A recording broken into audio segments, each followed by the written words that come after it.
The Galactic Council chambers had seen many heated debates over the centuries, but never quite like this. Representatives from 47 species filled the vast amphitheater, their voices rising in a cacophony of clicks, roars, melodic tones, and electronic warbles. The translation matrices worked overtime, converting the verbal chaos into something resembling coherent discourse. At the center of it all sat the Zephyrian delegate, Casathul, his crystalline form pulsing with agitated, purple light as he gestured with forearms toward the holographic displays. "The humans have been silent observers for 3 cycles now," he declared, his voice carrying the authority of a species that had ruled star systems when most others were still discovering fire. "They contribute nothing to our deliberations, yet they claim equal representation. This is unacceptable." Murmurs of agreement rippled through the assembly. The Vorthek representative, a massive insectoid creature, clicked his mandibles in approval. "The Zephyrians speak truth. What have the humans accomplished? They are barely beyond their single world, yet they sit among us as equals." In the corner of the chamber, almost forgotten in the shadows of the great pillars, sat Dr. Elena Martinez. She was unremarkable by galactic standards. No towering height, no impressive technological implants, no natural armor or exotic biochemistry. Just a middle-aged human woman in a simple blue uniform, her graying hair pulled back in a practical ponytail. She had been attending these sessions for months, taking notes on a primitive tablet, never speaking, never interrupting. The other delegates had grown accustomed to ignoring her presence entirely. "Perhaps," suggested the ethereal counselor, Maliath, her gossamer form shimmering as she spoke, "we should reconsider humanity's membership status. They seem unprepared for this level of discourse." More agreement followed. The Gorlan trade baron Thexul slammed his massive fist on his delegation table, causing several smaller species to flinch. "They have one barely habitable world and a few primitive space stations. What could they possibly contribute to discussions of interstellar policy?" The debate continued for hours, growing more heated as various species aired their grievances about human inclusion in the council. Some questioned their technological capabilities. Others wondered aloud about their intelligence. A few suggested that humanity's membership had been a mistake from the beginning. Dr. Martinez continued taking notes, her expression unchanged. She had heard these arguments before, in various forms, during her tenure as Earth's observer.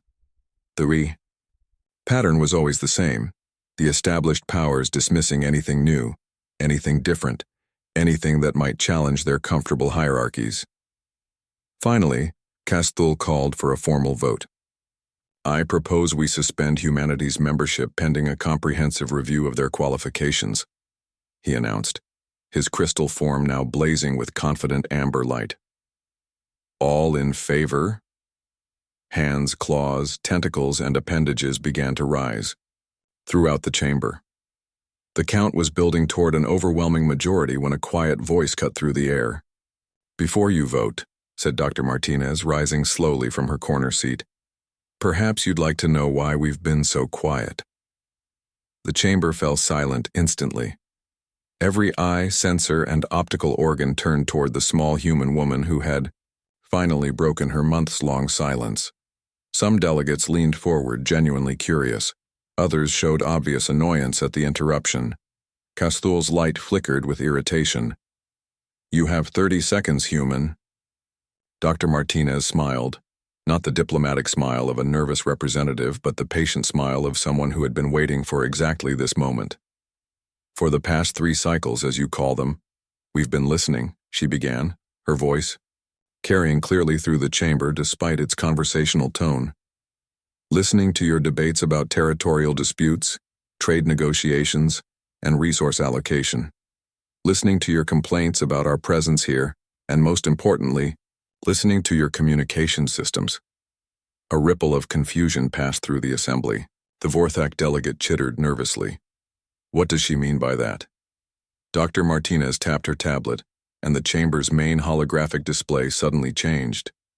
Instead of the formal council seal, it now showed a complex web of data streams, communication networks, and digital pathways that mapped the entire galactic civilization.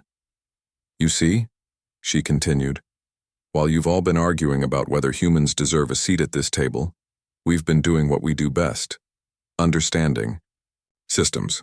Your communication networks, your data protocols, your security systems, your trade algorithms.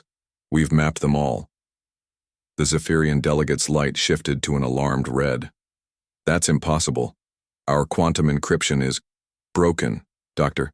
Martinez interrupted gently. Your quantum encryption is broken. Has been for about 6 months now. We've had complete access to every government communication, every military transmission, every private message sent through your networks during that time. The silence in the chamber was now complete and absolute. Even the ambient hum of the translation matrices seemed muted. But here's the interesting part, Dr. Martinez continued, advancing to the center of the chamber with calm confidence. We haven't used any of that information, haven't exploited it for advantage, haven't sold it to rivals, haven't even mentioned it until now. Do you know why? No one answered. The most powerful beings in the galaxy sat in stunned silence as the quiet human woman they had dismissed continued her explanation. Because that's not who we are, she said simply. We don't conquer through force or deception. We don't build empires by subjugating others. We build relationships by proving our worth.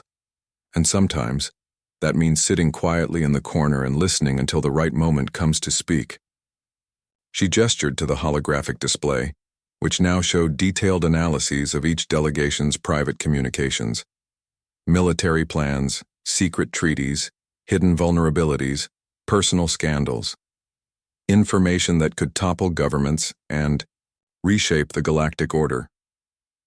Every species in this chamber has secrets, Dr. Martinez observed.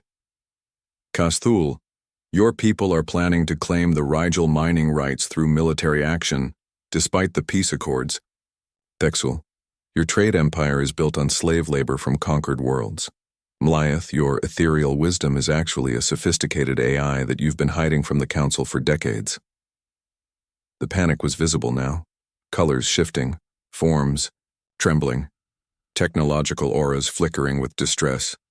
The most powerful beings in known space suddenly realized they were completely exposed to this small, quiet human they had ignored. But, Dr. Martinez said, her voice still calm and conversational, we're not going to use any of this information. In fact, as soon as I leave this chamber, we'll begin transferring improved security protocols to all of your systems, free of charge, no strings attached. She looked around the chamber, meeting the optical organs and sensors of delegates who had been dismissing her people just minutes earlier.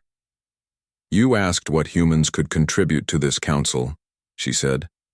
We contribute perspective. We contribute patience. We contribute the radical idea that strength isn't about how much power you can wield, but about how much power you choose not to use. Dr. Martinez walked back toward her corner seat, then paused and turned back to the assembly. Oh, and Kasthul, that vote you were calling for?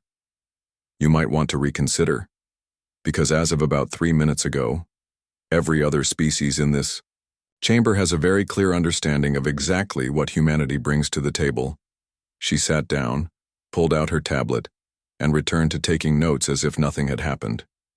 The chamber remained silent for a full 10 minutes. When Kasthul finally spoke again, his crystalline form had dimmed to a respectful blue. Perhaps, he said quietly, we should table that vote indefinitely. The motion carried unanimously, and in the corner, Dr. Elena Martinez continued taking notes, a small smile playing at the corners of her mouth. Sometimes, she reflected, the most powerful voice in the room belonged to the person who chose when to use it. The quiet human had spoken once, and the galaxy would never underestimate humanity again.